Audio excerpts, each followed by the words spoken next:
Assalamu alaikum wa rahmatullahi wa barakatuh. If you have just joined us, we are on the Mid Morning Talk. This is our second segment. We will be joined by none other than Muallima Hajirah Dlamini. Muallima is a mother, a wife, and she runs her own madrasa, which is called Madrasa Zahratul Jannah. She's an amazing person, amazing speaker, and she mentions that in her madrasa is elevate your deen from home. She does Quran, fiqh, hadith, and many more lessons, inshallah. Each lesson is about 40 minutes. Jazakallah khairan, Muallima, for joining us. Assalamu alaikum wa rahmatullah. وعليكم السلام ورحمة الله تعالى وبركاته. هاي معلمة فاطمة. I'm okay, alhamdulillah. Mu'alima, jazakillah so much. May Allah Ta'ala reward you and grant you strength and open up آمين all the doors of barakah and afiyah. Ameen. آمين. Ameen. شيء. So, Mu'alima, without wasting any more time, inshallah, um, please share with us what does Ramadan mean to you? Allahu Akbar. Ramadan has so many meanings to many people in different ways, but most of all is what Allah first reminds us that this is the month to attain taqwa.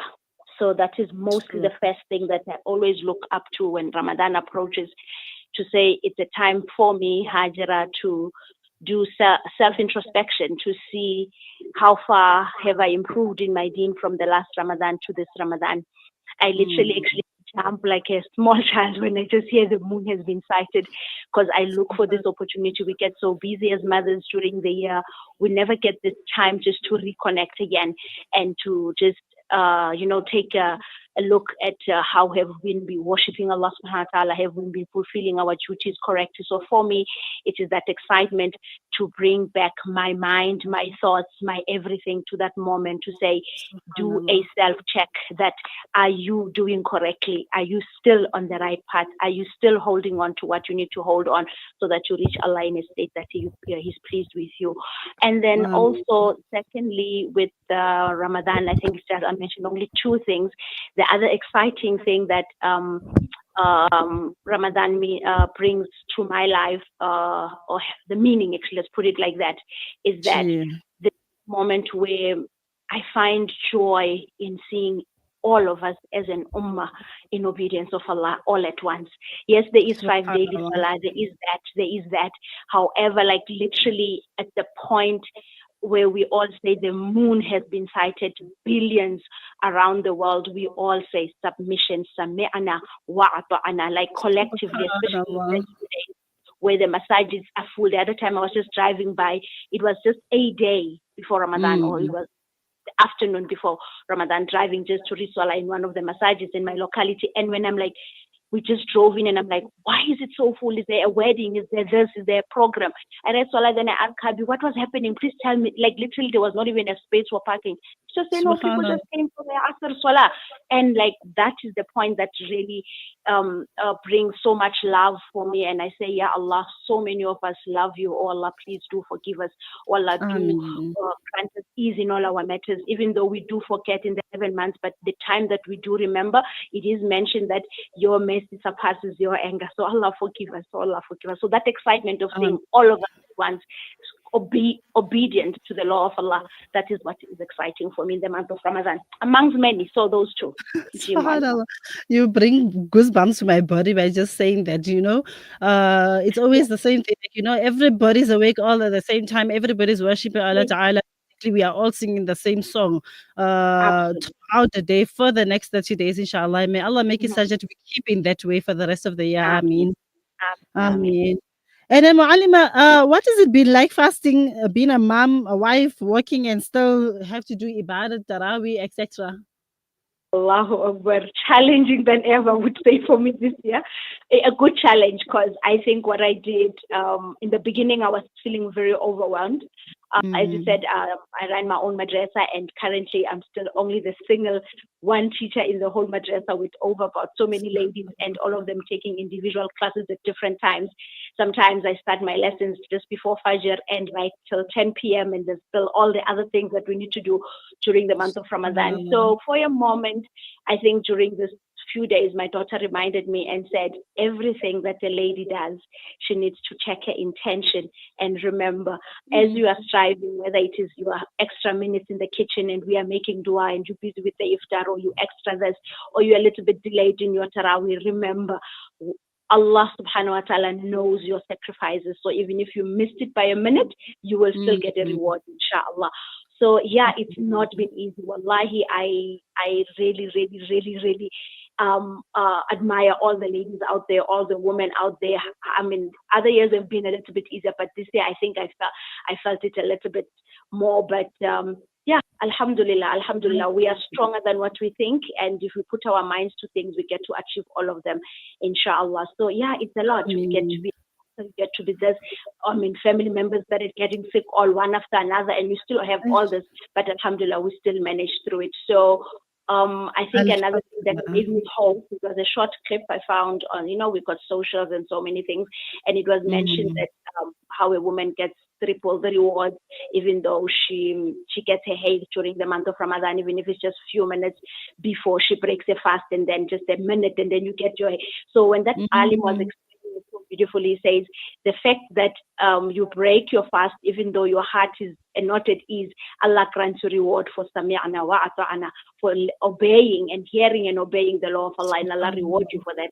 And Allah still rewards you after Ramadan for paying it off also, as similar as if you were fasting in the month of Ramadan. So Allah subhanahu wa ta'ala knows all of us in everything that we are facing as mothers. We should not lose hope. We continue with what we have. Allah is seeing, Allah is loving, and we will also reach our high levels of ranks in Jannah, inshallah, in whichever way we by an inch, even if it's by one dhikr, even if it's by, like, literally the fact that Allah said everything is doubled up in Ramadan. Your faraid is doubled up. It's doubled up. So if you got just to read one subhanallah, now Allah has doubled it up. What kind of, when we have a really, really, really a loving Allah subhanahu wa ta'ala. So let's not feel despondent, although it's overwhelming sometimes, but inshallah, Allah subhanahu wa ta'ala knows inshallah. That's true. Allah is Ghafoor Rahim. And, parents or mothers, rather, they always feel despondent in somehow. So, la taqnatu min rahmatillah, right? That we should not lose our hope in Allah Ta'ala's mercy, because, yes, it's that month where, like Abba said, everything is doubled up. So, Alhamdulillah for that. So, Mu'alima, how does one do all these ibadah during the month of Ramadan and still work? Number one, have faith. Yes.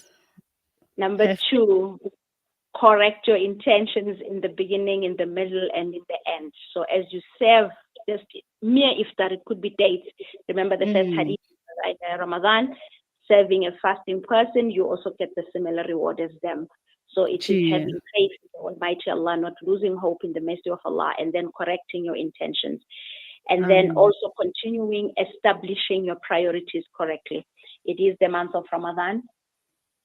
So one of the things that you should have before Ramadan is to draw up how you're going to manage things around. And if it does not go your way, go back to the drawing board again and say, you know what? I am going to wake up for a little bit 30 minutes earlier to do my tahajjud. I am going to do that. I know in my schedule it fell off actually where I overslept. And then during Sahri, when they were eating, I timed myself. What do I need to eat? So while they're eating, I'm going to go do my tahajjud and leave my few minutes again and come back and do Sahri. So we adjust as we go along. Have that plan drawn up that I need to do this at this hour, I need to read Quran at this hour, and stick to it no matter what. If it has fallen off, go back to it again, try to catch it up in some way and some other way. And also don't take in a lot. Don't take a lot. Ask others to assist and do what they can do. For example, one of the simplest thing I have done, I have dedicated the weekend to the men in the house.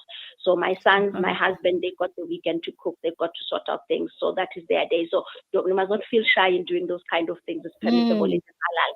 So let them take on the role so you can be able to catch up on some few things that you need to. So yeah, really give yourself time while you're drawing up those priorities on what things you need to do. And also don't feel bad by giving some work to other people. They will literally love to assist and they will love to help also, inshallah.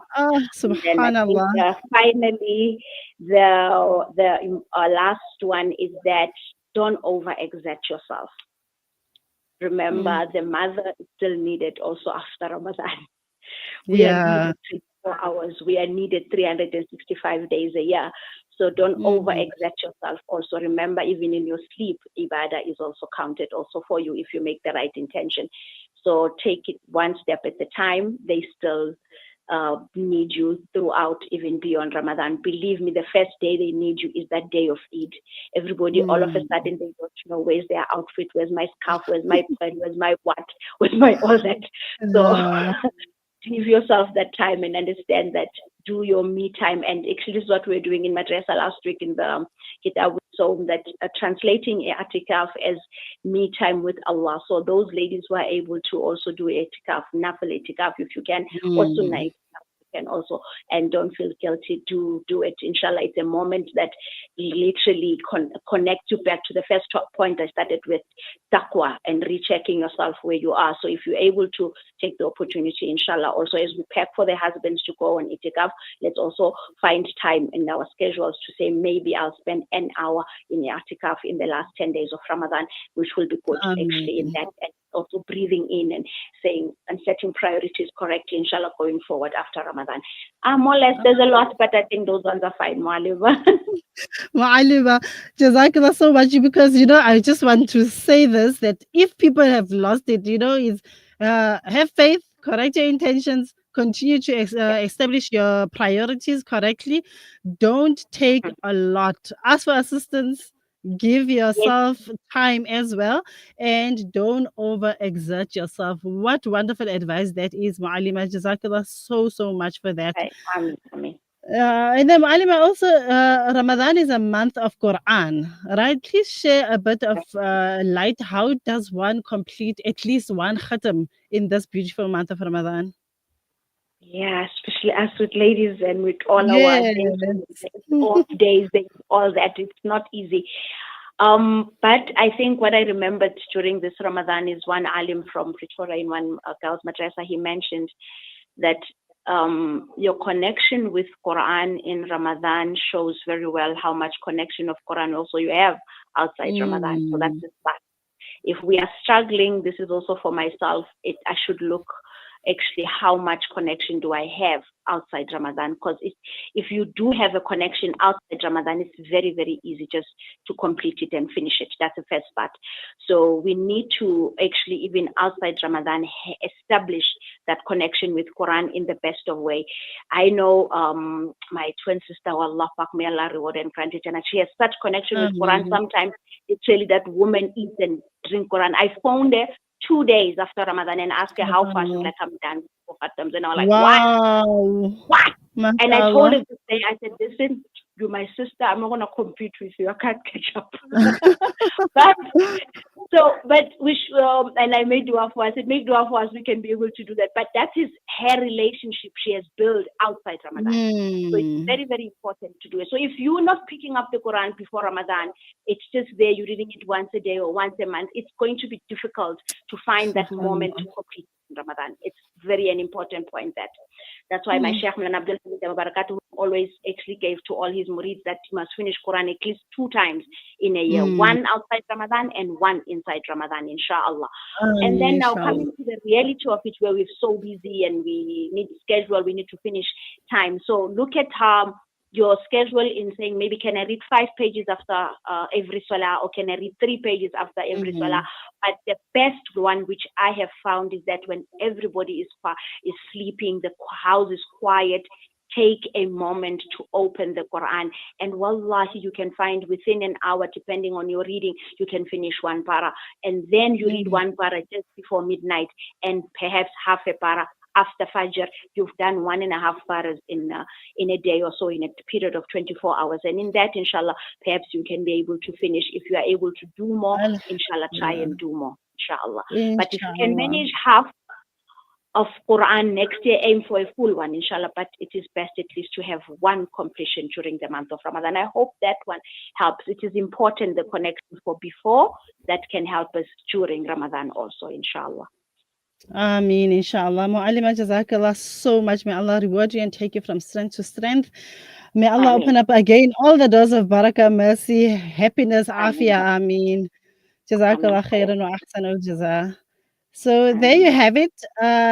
Muallima mentioned your connection in Ramadan with the Quran is your connection with the Quran that you have out of Ramadan. So again, may Allah Ta'ala make it easy for all of us and accept and make it such that we complete at least one khatam of the Quran in this beautiful month of Ramadan. Ameen. Assalamu alaikum wa rahmatullah. Discover the Africa of your